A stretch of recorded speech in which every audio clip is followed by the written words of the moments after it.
Under their VelocityOne brand, TurtleBeach continues to release flight simulator peripherals for both PC and Xbox.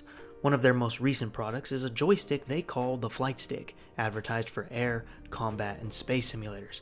I've been using this stick exclusively for the past couple of months now, and I wanted to share my complete thoughts on what you should know before buying.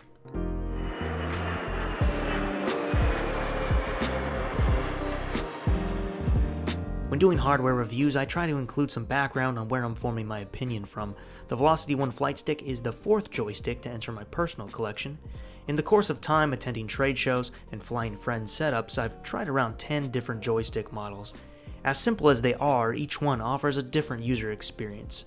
I also feel it's important to note that my experiences in this review are based on a desktop use case. The packaging for the Flightstick is efficient and very easy to unbox with very little to clean up. You even get a little handle on top of the box in case you need to carry it about. The contents of the box include a detailed map around the stick with mapping suggestions and how to get started using it. The stick comes pre-assembled with only a USB-C cable to attach, and they also provide a set of M5 screws, and good thing they did. More on that later. Internally, Hall effect sensors are being used to control the axes. Hall effect are pretty standard these days in controllers. They work by detecting voltage inputs across a magnetic field. Built-in calibration. On both sides of the base, we have an axis lever with removable rubber handles.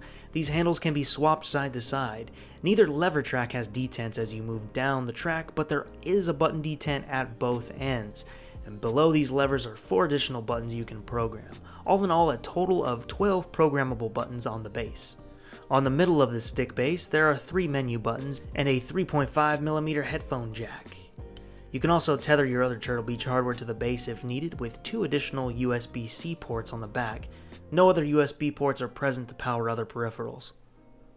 Moving up to the stick, of course, we have the X, Y, and twist axes, a single button trigger, 8-way POV hat switch, pushable analog stick, 2 flat buttons below that, and a pushable scroll wheel. This can be used for trimming your aircraft or scrolling through the menus.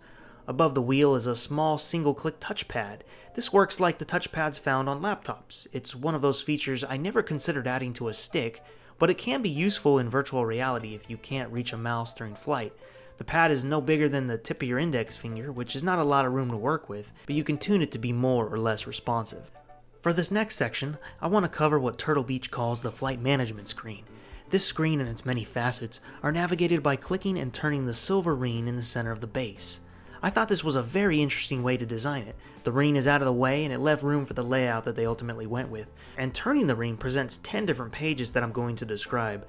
Right click selects, left goes back, and turning the ring also scrolls through the options within these pages. The left click and right also have another purpose. If used from the flight management home screen, right click starts the chrono timer and left click sets it back to 0.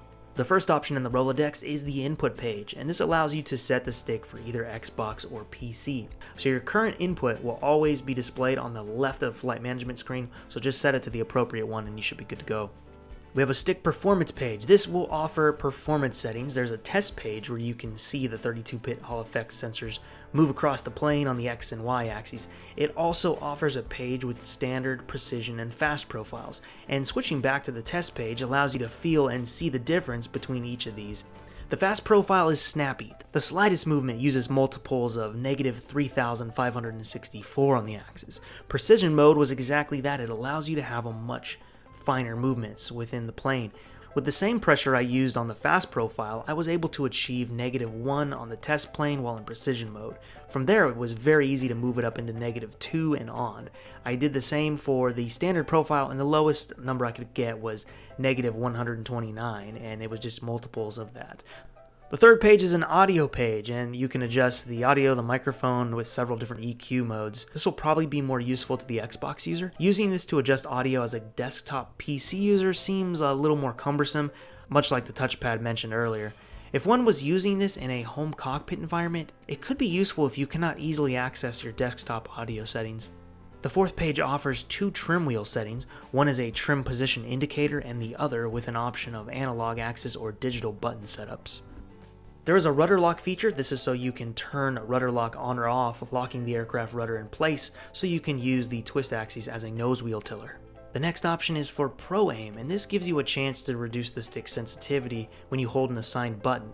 A use example would be, let's say you're approaching the boom of an air tanker. When you're in those final moments, a button can be held to temporarily change the sensitivity, so you can make tiny adjustments even easier as you approach the basket. Next is orientation. This lets you set the logic as a left or right-handed grip. You can always see which orientation is currently selected by the indicator on the top right of the flight management screen. Next is settings for the touchpad we mentioned earlier. Now this allows you to control how sensitive that touchpad is. There are 10 notches in total to control how fast or slow the mouse will move. The stick comes with this setting in the middle. Setting to high does greatly help in moving it across the screen faster if you have a wider monitor.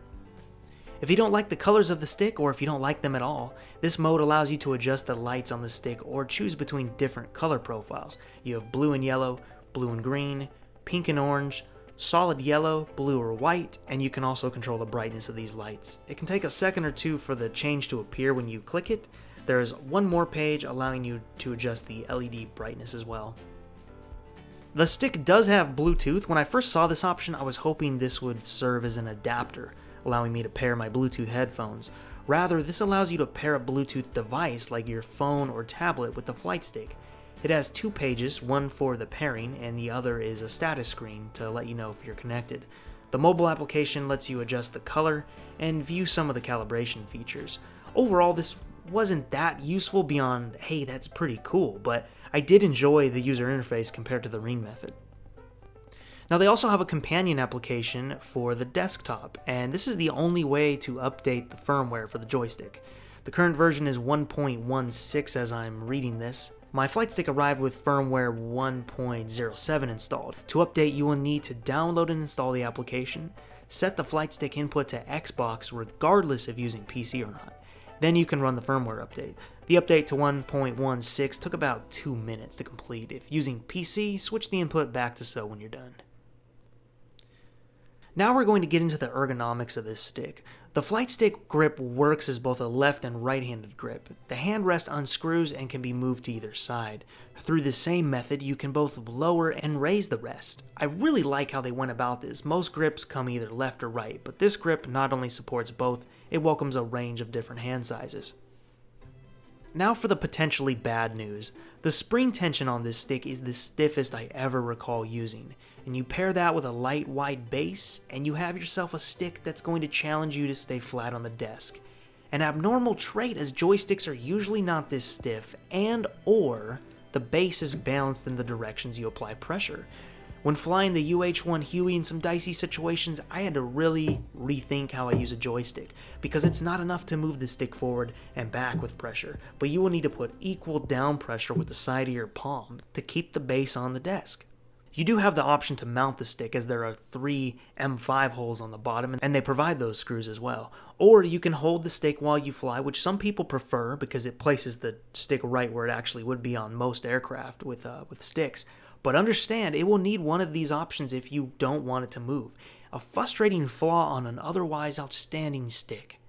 But as with anything, you get used to the spring tension. Because I've been using this stick for months now, I've grown accustomed to the new pressure needed to keep the stick flat on the desk. But it's unnatural to apply this pressure along with forward and back. And again, this is eliminated by mounting or holding the flight stick.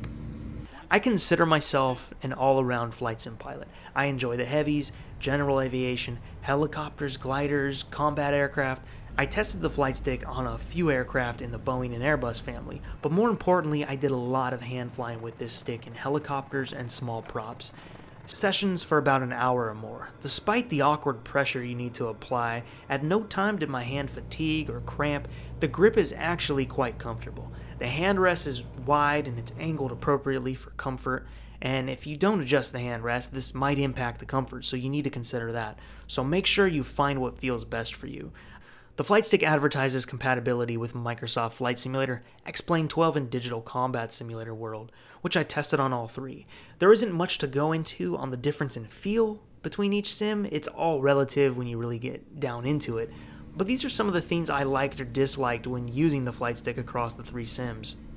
As always, DCS mostly got all the mappings wrong. Twist axis is mapped to thrust, flaps spoilers mapped as rudder, but that's always been my hardware experience with DCS. An important feature I use when flying the F-18 is the Throttle Designator Control, the TDC. And the TDC allows you to move a cursor across radar to select a target and then lock onto it. And during a dogfight, you need to be quick and precise if you want to survive that conflict. And this is the first joystick I have ever used that had a mini control stick built in. And this was awesome to use with the TDC. The DCS allows you to map 2 axes to make this work. I didn't think it was going to work, but to my surprise, they do have this in there. So the mini stick is also pushable, allowing you to map the D press button for the TDC. So you're completely set with this control stick to move it around and select the targets. Microsoft Flight Simulator was a little more in line with a default control scheme that makes sense. I still had to remove some dual mappings, but again, having a mini stick was my favorite feature. This time, not for finding things to shoot down, but for the camera.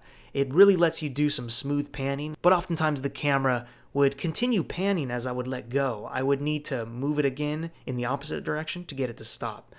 The calibration and button setup page is beautifully presented in XPlane 12. I always seem to have the best user experience on the Laminar Research program when it comes to this. The native control profile for the Flightstick was nearly perfect. Make sure you don't have any dual mappings across other controls. Starting out, I had a few and it would not let me move any of the controls once I was in the aircraft, and clearing these repeated mappings solved the issue right away. The mini stick axis was disappointing in this sim. It is mappable, but the experience was so rough. Camera movement with the mini stick is just jerky, and it works in a pinch if you do need it to look around, but it's nowhere near as good. The retail price for this is currently $129. If you are buying this flight stick for a child, I would consider a softer, easier to move stick.